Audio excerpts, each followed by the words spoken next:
Va ora in onda il notiziario di Radio Libertà, realizzato in collaborazione con Il Sussidiario.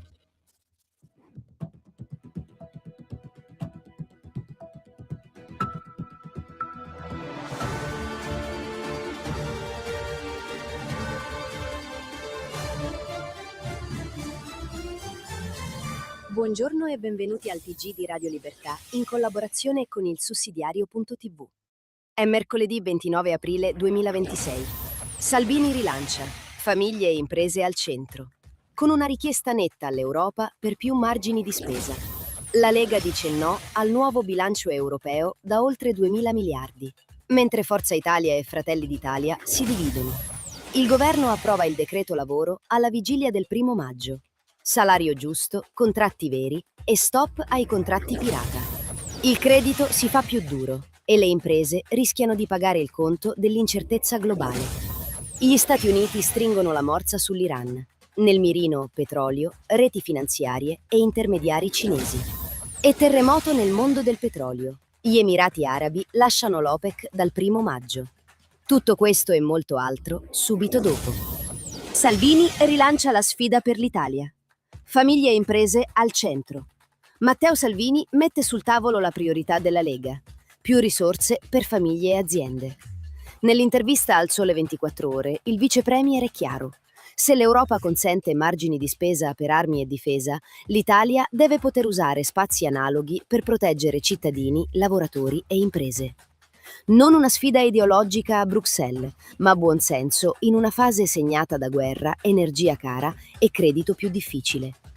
Chi produce, chi lavora, chi paga bollette e stipendi non può essere lasciato solo mentre i vincoli europei restano intoccabili. Per Salvini, aiutare oggi famiglie e aziende significa evitare domani crisi occupazionali, chiusure e nuova cassa integrazione. Lega, no al sovrapprezzo europeo. Bilancio europeo più pesante, solo i patrioti votano no. La Lega vota no al nuovo bilancio europeo. Il Parlamento europeo ha approvato la posizione negoziale sul quadro finanziario dal 2028 al 2034.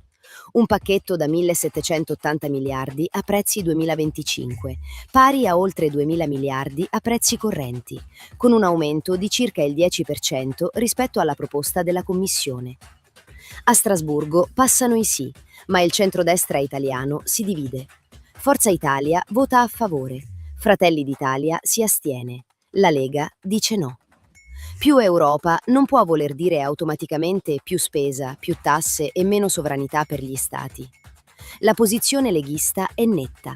Prima di chiedere altri soldi ai cittadini, Bruxelles deve spiegare come usa quelli che ha già, tagliare sprechi e rispettare le priorità nazionali. Salario giusto. Contratti veri, no pirati. Il governo approva il decreto lavoro alla vigilia del 1° maggio. Il principio del salario giusto messo nero su bianco. Non il salario minimo imposto per legge, bandiera ideologica della sinistra, ma una strada diversa. Contrattazione collettiva, contratti veri, incentivi a chi rispetta le regole e stop ai contratti pirata. Il pacchetto vale circa 1 miliardo di euro e prevede misure per giovani, donne e mezzogiorno, oltre a tutele per i rider e norme contro il caporalato digitale. I fondi pubblici non devono andare a chi sottopaga i lavoratori. Il governo rivendica il lavoro stabile e di qualità come risposta concreta. Meno slogan, più occupazione, meno precarietà, più contratti seri. Credito in stretta. Imprese sotto pressione. Il credito si fa più duro e le imprese rischiano di pagare subito il conto dell'incertezza internazionale. Il Sole 24 Ore apre sul tema, mentre l'allarme BCE Bank Italia segnala criteri più rigidi per i prestiti. La stretta sugli standard bancari è la più marcata dal terzo trimestre 2023 e risente delle tensioni geopolitiche, del rischio Iran e dell'esposizione verso settori energivori e Medio Oriente. Mentre Bruxelles discute di vincoli e parametri, l'economia reale affronta meno credito, più costi e più incertezza. Per Radio Libertà il punto è chiaro. Difendere imprese e famiglie non è spesa inutile, è protezione del tessuto produttivo nazionale.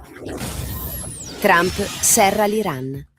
Petrolio e finanza nel mirino. Gli Stati Uniti stringono la morsa sull'Iran. Il Tesoro americano prosegue l'operazione Economic Fury e colpisce le reti che consentono a Teheran di finanziare le proprie attività destabilizzanti in Medio Oriente. Nel mirino petrolio, flotta ombra, intermediari e raffinerie cinesi legate al commercio energetico iraniano. È la linea Trump. Non appelli vuoti, ma pressione economica, sanzioni mirate e attacco ai canali finanziari del regime.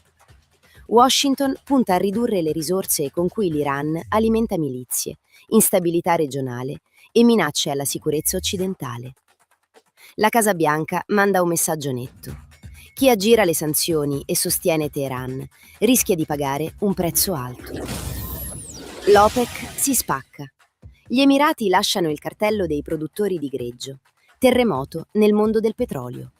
Gli Emirati Arabi Uniti lasciano l'OPEC dal 1 maggio, aprendo una frattura pesante nel cartello e nei rapporti con l'Arabia Saudita.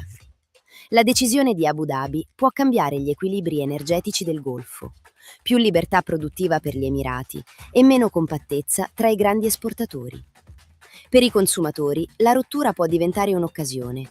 Meno controllo sui prezzi, più concorrenza, maggiore spazio per chi vuole produrre senza sottostare alle logiche del cartello. È anche una notizia che rafforza la pressione americana. Trump da tempo critica l'OPEC e i prezzi alti del petrolio.